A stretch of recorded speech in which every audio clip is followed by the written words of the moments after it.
বাবাকে কুপিয়ে হত্যা করা মেয়েটা প্রথম থেকে একটু শৃঙ্খলভাবে চলাফেরা করত। বাবা প্রথমে কিছুটা বাধা দিতেন, কিন্তু মেয়ে মানতে চাইতো না। বাবা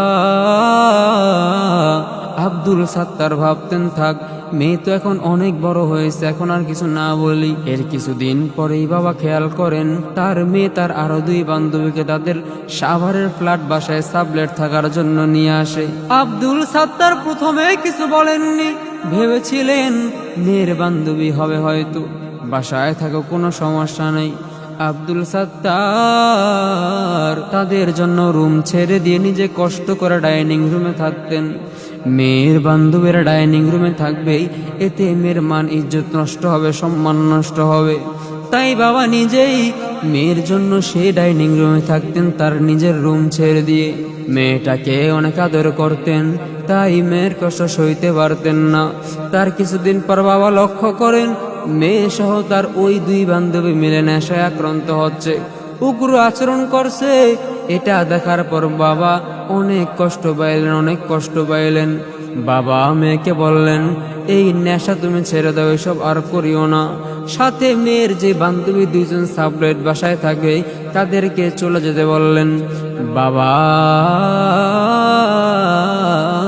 বান্ধবীদেরকে বাসা ছেড়ে যেতে বলায় মেয়ে অনেক রাগ হয়ে যায়, কথা কাটাকাটি হয়, এমনকি মেয়ে এক পর্যায়ে বাবার গায়ে হাত তুলতে থাকে। বাবা কি করবেন বুঝতে না পরে এক পর্যায়ে বাবা থানায় গিয়েছিলেন, মেয়ের নামে জিডি করেছিলেন, কিন্তু মেয়ে কোনোভাবেই এর উন্নতি ঘটে না।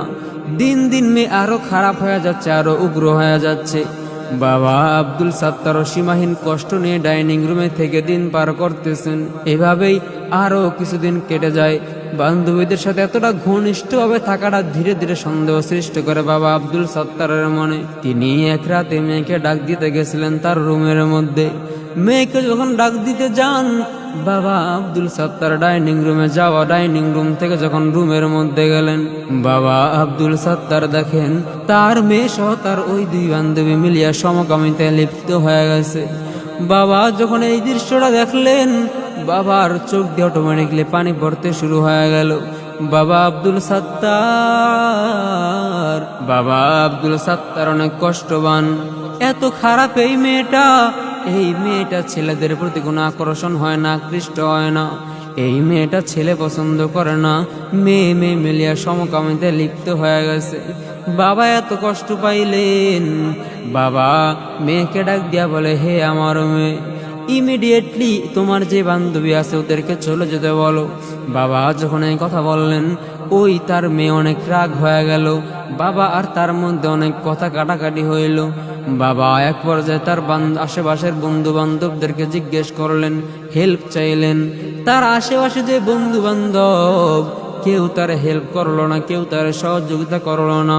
অন্যদিকে মেয়ে বুঝতে পারলো তার সমকামিতা এবং তার নেশাক্রান্ত হওয়াটা তার বাবা সইতে পারেন নাই, এবং ভবিষ্যতে তার বাবা তার বাধা হয়ে দাঁড়াবে। এই কথা যখন মেয়ে জানলো, মেয়েটা প্ল্যানিং করতে শুরু করলো।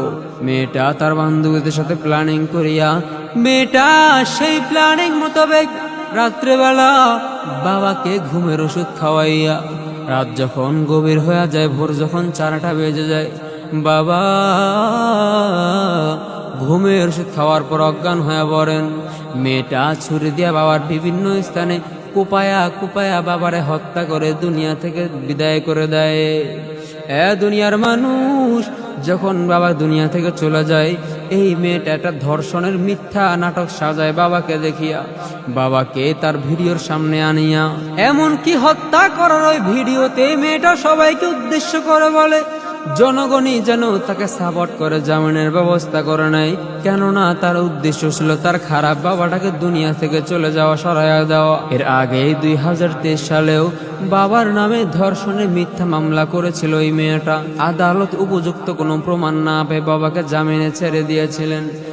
দুনিয়ার মানুষ, বাবা আব্দুল সাত্তার চাইলেন তার মেয়েটা একটু ভালো হয়ে যেন চলাফেরা করে, এই ধরনের অস্বাভাবিক আচরণ যেন সেই মেয়েটা না করে, খারাপ মেয়েদের সাথে যেন না চলাফেরা করে। কিন্তু এটাই তাল কাল হয়ে দাঁড়ালো বাবা আব্দুল সাত্তারের। নিজের আদরের মেয়ে তাকে দুনিয়া থেকে সরাইয়া দেয়। দুনিয়ার মানুষ, এর থেকে আমাদের শিক্ষা নেওয়া উচিত। আমাদের সন্তান কি করে না করে ছোট থেকে আমাদের সন্তানদেরকে আমাদের হুঁশিয়ার করে দেওয়া উচিত, সাবধান করে দেওয়া উচিত। আল্লাহ তাআলা আমাদের সবাইকে বুঝার তৌফিক দান করুক। আমাদের সকলের মেয়ে কিংবা ছেলে আমাদের নজরের বাহিরে যেন না যায়, সবাই খেয়াল রাখবেন। আল্লাহ তাআলা আমাদের বুঝার তৌফিক দান করুক। সবাই বলি আমিন।